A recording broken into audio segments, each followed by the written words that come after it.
हम प्रभु परमेश्वर को धन्यवाद देते हैं आज की सुबह के लिए कि परमेश्वर ने आज की सुंदर सुबह हमें दी है कि हम परमेश्वर के पवित्र चरणों में आ जाएं। प्रियो, मैं आप सभी का स्वागत करता हूं, वेलकम करता हूं आज के इस डिवोशन में। आज के दिन की शुरुआत हम प्रभु के वचन के साथ करना चाहते हैं ताकि वचन हमें नई ताजगी दे। ये वचन कभी भी बासी नहीं होता है, ये वचन कभी भी पुराना नहीं होता है। आपने देखा होगा कि आज बहुत सारे स्थानों पर, यूट्यूब पर, फेसबुक पर आपको बहुत सारे सेवक मिलेंगे जो परमेश्वर के वचन को बांट रहे। परमेश्वर का धन्यवाद हो उन सब के लिए, उन सारे भाई बहनों के लिए। मैं बहुत से भाई बहनों के संदेशों को सुनता हूँ, मुझे बहुत आनंद आता है। आज एक बहन संदेश दे रही थी इफिसियों की कलीसिया के बारे में। बहुत से पंजाब के भाई लोग सेवा कर रहे हैं, बहुत अच्छी सेवा कर रहे हैं।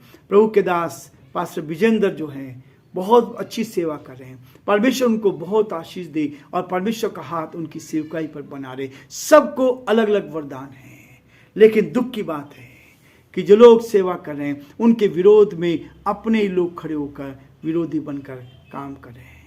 एक भाई की मैं सुन रहा था, मुझे बड़ा दुख लगा कि वो एक भाई के विषय में कह रहे थे, जब आदमी चंगाई को पाता है, प्रियो चंगाई को पाता है तो परमेश्वर उसको आशीष देता है। यदि वो सेवकाई के लिए कुछ देता है तो बुरा नहीं है। परमेश्वर का भवन बनाते हैं उसके लिए देते तो बुरा नहीं है। प्रियो, परमेश्वर ने जब मूसा को कहा था तंबू बनाने के लिए, उसका घर बनाने के लिए, तब सब लोगों ने उसमें सहयोग किया और परमेश्वर के लिए तंबू में मूसा जाया करता था। जब पहला मंदिर बनाया गया उसके लिए परमेश्वर ने सुलेमान को सब चीजों के लिए कहा। लोगों ने बहुत मदद की। उस समय लोग मूसा कहता था और बाद में लोग को मना करना पड़ता था और उसी की ब्लेसिंग मिलती है। प्रियो, जब अस्पताल में जाते हैं लोग, आज मैं सुन रहा था एक भाई के बारे में, उनका 20 लाख खर्च कर दिए फिर भी नहीं बच पाए। यहां तो चंगाई मिल रही है, लोग व्हीलचेयर पर आते हैं और बहुत बड़ा काम हो रहा है, लोग चंगाई को पा रहे हैं और फिर भी लोग उनके विरोध में बोलते हुए नहीं रुकते हैं। परमेश्वर का वचन कहता है चाहे अच्छाई से चाहे बुराई से परमेश्वर का वचन जा रहा। प्रियो, हम किसी का न्याय करने वाले नहीं हैं, हम किसी का न्याय करने वाले नहीं। हम एक दूसरे के लिए दुआ करें ताकि जो सेवा हो रही है प्रभु उस पर आशीष दे, उस पर आशीष दे। कई प्रभु के सेवकों को मैंने सुना है जो सेवकों के विरोध में काम करते हैं। प्रियो, आप सबसे प्रार्थना है कि प्रभु हम सबको बहुत आशीष दे रहा है। ये वचन लोगों की ओर से जैसा भी है, कमजोरी में है, कमी में, घटी में, इस वचन को लोग सुन रहे हैं और ये हमारा कर्तव्य है कि हम एक दूसरे को प्रोत्साहित करें, हम एक दूसरे को प्रोत्साहित करें। कई बार हम अपनी गलतियों के कारण बहुत सारी चीज़ों को खो देते हैं। परमेश्वर, हम खुद नहीं चल रहे और दूसरों को भी चलने नहीं देते हैं। इसलिए वचन में लिखा है। आज की शुरुआत हम प्रभु के वचन से करना चाहते हैं ताकि वचन अधर्मी, न्यायाधीश और विधवा का दृष्टांत, प्रभु यीशु मसीह ने अलग अलग दृष्टांत कहे हैं। प्रियो, हमारा ये काम नहीं है कि हम प्रभु की सेवा में बाधा डालें। जो प्रभु की सेवा कर रहा, हजारों लोगों को, लाखों लोगों को संदेश सुनाया जा रहा है, लोग ठीक हो रहे हैं, लोग ठीक हो रहे हैं। परमेश्वर आशीष दे रहा है। जितना आप भलाई कर सके उतना भलाई करें। किसी के लिए भला कर सकते हैं वो भलाई करनी चाहिए, नहीं तो क्या होगा, हम अपने हाथों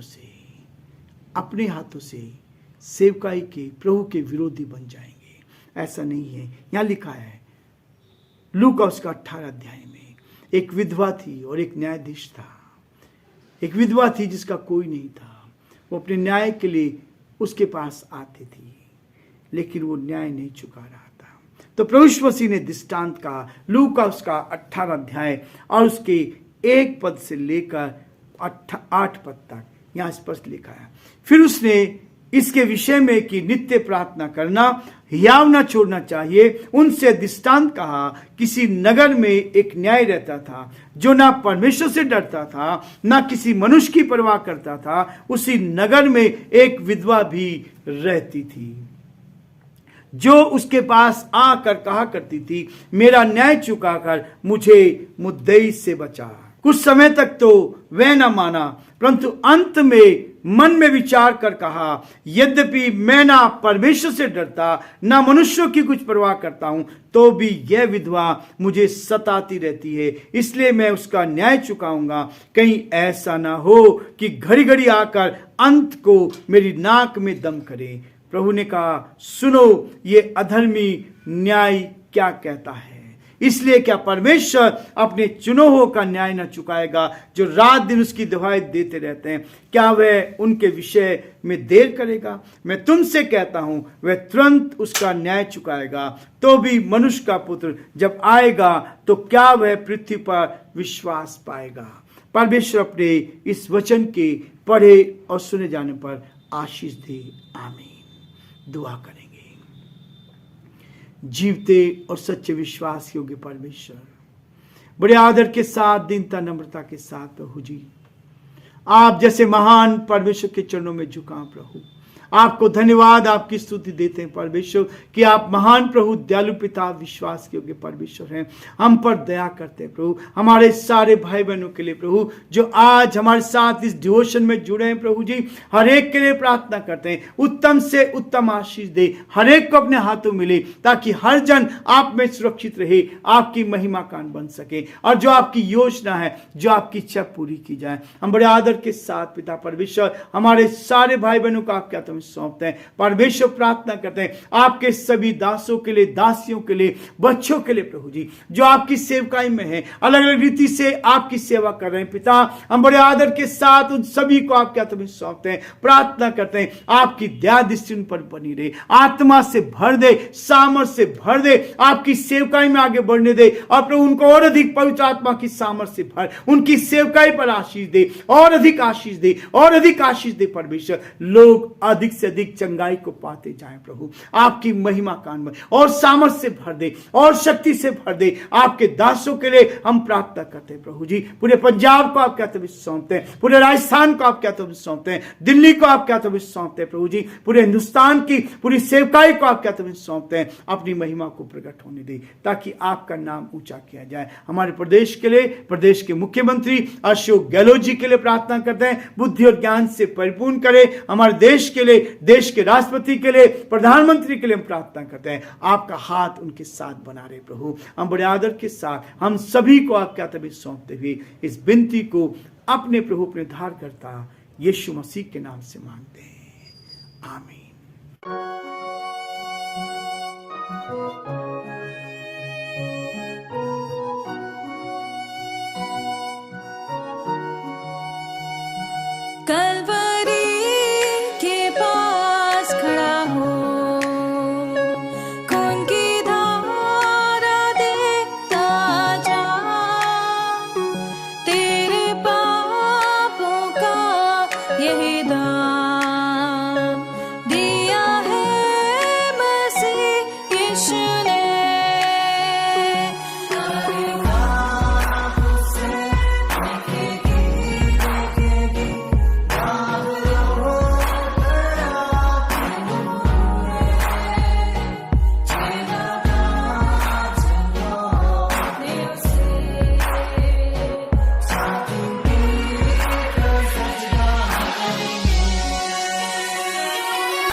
सब तेरे लिए, तूने भी उसे छेड़ा था, फिर भी प्यार से वो बोला था, जाता क्यों नहीं तू उसके पास, फिर भी प्यार से वो बोला था, जाता क्यों नहीं तू उसके पास।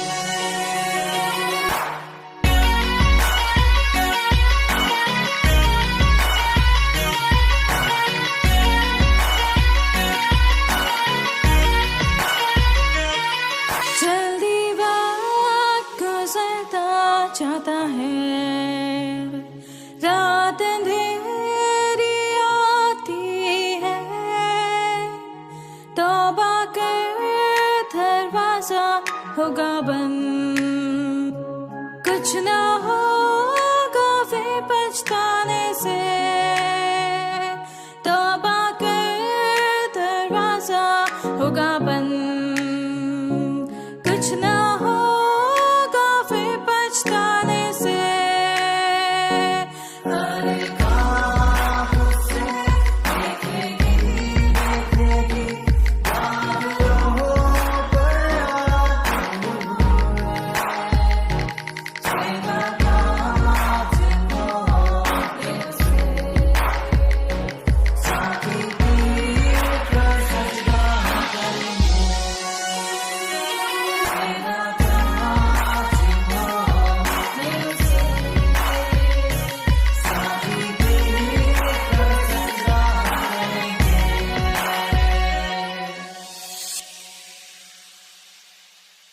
परमेश्वर का धन्यवाद हो। परमेश्वर इस दृष्टांत के लिए जो प्रभु ने कहा है, एक न्यायाधीश है,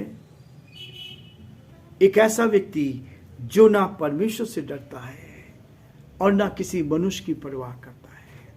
उसी शहर में, उसी इलाके में एक विधवा भी रहती थी, जो वहां बार बार आकर अपने न्याय को चुकाने के लिए उससे प्रार्थना करती थी। उसके पास कोई पावर नहीं थी। आज संसार में लोग अपनी ड्यूटी को पूरा नहीं करते हैं। आज संसार में जो जिम्मेवारी लोगों को दी गई है उसको पूरा नहीं करते। वो लोगों को सताते हैं, परेशान करते हैं, दुख देते हैं। लेकिन इसका लेखा परमेश्वर आप सबसे और मुझसे लेता है। प्रियो, बहुत बार ऐसा होता है कि अधिकारियों को जिम्मेवारी दी गई है लेकिन उस जिम्मेवारी को पूरा नहीं करते हैं, लोगों को परेशान करते हैं। ये परमेश्वर का वचन कहता है। यहां इस बात को बताया गया। एक दिन प्रभु यीशु मसीह ने लोगों को प्रार्थना के संबंध में शिक्षा दी, और ये प्रार्थना का रिश्ता है। जब आप प्रार्थना करते हैं, वो शिक्षा देके कहा कि हिम्मत हारनी नहीं चाहिए, बगैर हिम्मत हारे हमें बराबर निरंतर प्रार्थना करते रहना है। इस विधवा का ये दृष्टांत जो था इसी बात को करता है। विश्वासी प्रार्थना के लिए हमेशा तैयार रहना चाहिए। प्रार्थना विश्वासियों के लिए विशेष महत्व रखती है। प्रियो, प्रभु का दर्शन पाना है, उसके साथ संगति करनी, उसके साथ रिश्ता बनाना है, तो आपका क्या होना चाहिए? परमेश्वर से प्रार्थना करना, क्योंकि इसके द्वारा बहुत बार परमेश्वर के निर्णय बदल जाते हैं। आप परमेश्वर के निर्णय बदल सकते हैं। यदि आप दीन होकर प्रार्थना करेंगे तो परमेश्वर अपने निर्णयों को बदल देता है। मुझे याद आ रहा है 99 देश के बारे में, शहर के बारे में। वहां पाप बढ़ गया था। परमेश्वर ने योना से कहा कि तुझे जाना है, लेकिन योना ने डर के मारे वहां जाना नहीं चाहा, डर के मारे वहां जाना नहीं चाहा, और इसलिए वो दूसरे तर्शीश को चला गया। लेकिन रास्ते में जिस जहाज में बैठा था वो डूबने लगा, और अंत में क्या हुआ? सब लोग घबरा गए, अपने अपने देवताओं की, अपने अपने ईश्वर की को पुकार रहे थे। और ये क्या था? ये गलत काम करके नीचे सो रहा था योना। लोगों ने आके इसको उठाया कि तू सो रहा है, हम सब डूबे जाते हैं, हम सब डूब रहे हैं। तब क्या होता है? योना ने उनसे बताया कि मेरे कारण ये सारी समस्या आई है, और मुझे उठाकर समुद्र में डाल दो। प्रार्थना परमेश्वर सुनता है। प्रियो, निनवे को बचाना था, योना को समुद्र में फेंक दिया गया, वो मछली के पेट में गया, और 3 दिन के बाद जब उसने पश्चाताप किया, प्रार्थना की, प्रभु मैंने गलती की है, तब क्या हुआ, फिर से उसको जीवन दान मिला और उसको निनवे देश में जाना पड़ा। परमेश्वर ने जो निर्णय किया था बदलने का, प्रार्थना के द्वारा वो सारे निर्णय बदल गए। प्रियो, मैं जीवन में इसी बात को देखा है। बहुत बार लोग दुखी कर सकते हैं, लेकिन जब आप लगातार प्रार्थना करते रहेंगे तो परमेश्वर क्या करेगा, जीवन को बदल देगा। अपने फैसले को प्रार्थना के द्वारा हम देखते हैं बदल दे आएंगे। उदाहरण के लिए मूसा ने प्रार्थना की, मूसा के द्वारा प्रार्थना की गई, और इन सब प्रार्थनाओं के द्वारा परमेश्वर ने बहुत सारे निर्णयों को बदल दिया। आज भी प्रभु मुझसे और आपसे चाहता है कि हम हिम्मत न हारें और प्रार्थना में अधिक समय प्रभु के साथ व्यतीत करते चले जाएं, ताकि प्रभु की महिमा हो, परमेश्वर का नाम ऊंचा किया जाए। प्रियो, हमारे जीवन में इस बात को हमें देखना है कि ये विधवा थी और ये बराबर जा रही थी। कुछ समय तक तो 4 पद में लिखा है, कुछ समय तक तो वह न माना, परंतु अंत में मन में विचार करके कहा, यद्यपि मैं ना परमेश्वर से डरता हूं, ना मनुष्यों की कुछ परवाह करता हूं, तो भी यह विधवा मुझे सताती रहती है, इसलिए मैं उसका न्याय चुकाऊंगा। कहीं ऐसा ना हो कि घड़ी घड़ी आकर अंत को मेरे नाक में दम कर दे। ये चीज है कि रोज आकर हमें अपनी समस्या के लिए अधिकारियों के पास जाना है। जब आप प्रार्थना करेंगे, निवेदन करेंगे, परमेश्वर से प्रार्थना करेंगे, परमेश्वर अधिकारियों के मन को बदल देगा। प्रियो, ये है वास्तविकता। परमेश्वर कहता है, उसने कहा कहीं ये घड़ी घड़ी आकर मेरे नाक में दम ना कर दे। प्रभु ने कहा, सुनो ये अधर्मी न्याय क्या कहता है। संसार में कुछ लोग अधर्म के काम करते हैं, धर्म के काम नहीं कर पाते, लोगों की मदद नहीं कर पाते। परमेश्वर का वचन कहता है, हम मनुष्य की सेवा करें तो ईश्वर की सेवा करते हैं, और यदि आपने मनुष्य को दुखी किया तो ईश्वर को दुखी किया है, और उसका कहर जब बरसता है तब फिर कोई नहीं बचा सकता। प्रियो, ये है वो जीवन। जब आप किसी को तंग करते हैं तो ईश्वर आपको तंग करेगा। ये वास्तविकता है। ईश्वर आपको, क्योंकि आप किसी मनुष्य को तंग कर रहे हैं तो किसको तंग करें, उस ईश्वर के को तंग कर रहे हैं। आप किसी मनुष्य की सेवा कर रहे हैं तो आप उस ईश्वर की सेवा करें। मनुष्य को तो आपने देखा है जिसकी सेवा आप नहीं कर पा रहे, जिसके सही चीजों को आप पूरा नहीं कर पा रहे, वो क्या करता है, ईश्वर को क्या करेगा। ईश्वर को तो किसी ने देखा नहीं है। इसलिए परमेश्वर का वचन कहता है, ये अधर्मी न्याय क्या कहता है। इसलिए क्या परमेश्वर अपने चुने हुआ का न्याय ना करेगा। यदि आप सच्चाई पे चल रहे तो एक दिन परमेश्वर आपके लिए बड़े काम करेगा। एक दिन परमेश्वर आपके लिए बड़े काम करेगा। प्रियो, परमेश्वर चाहता है कि प्रभु बड़े काम करे, और वो बड़ा काम ये है कि आप उसके साथ जीवन बचाएं। और जब आप इस बात को देखेंगे, इस दृष्टांत में न्यायाधीश तो अधर्मी था, परंतु हमारा परमेश्वर धर्मी है। भजन संहिता 145 उसके 17 में वो कहता है वह स्वार्थी था, परंतु हमारा परमेश्वर दयालु है। दूसरा राजा उसका 13 अध्याय उसके 23 पद में कहता है, उसने विधवा की याचना पर ध्यान नहीं दिया और कि उसे किसी की कोई चिंता नहीं थी। हमारा परमेश्वर विनती और निवेदन सुनने वाला परमेश्वर है। वो हमारी विनतियों को सुनता है, हमारे लिए बराबर चिंता करता है। प्रियो, परमेश्वर चाहता है कि आप उसके पास आ जाएं। समय लग सकता है, लेकिन परमेश्वर आपकी दुआओं को सुनेगा और समय पर आपका न्याय चुकाएगा। परमेश्वर आप सबको बहुत आशीष दे और प्रभु का हाथ आप पर बना रहे। आमीन।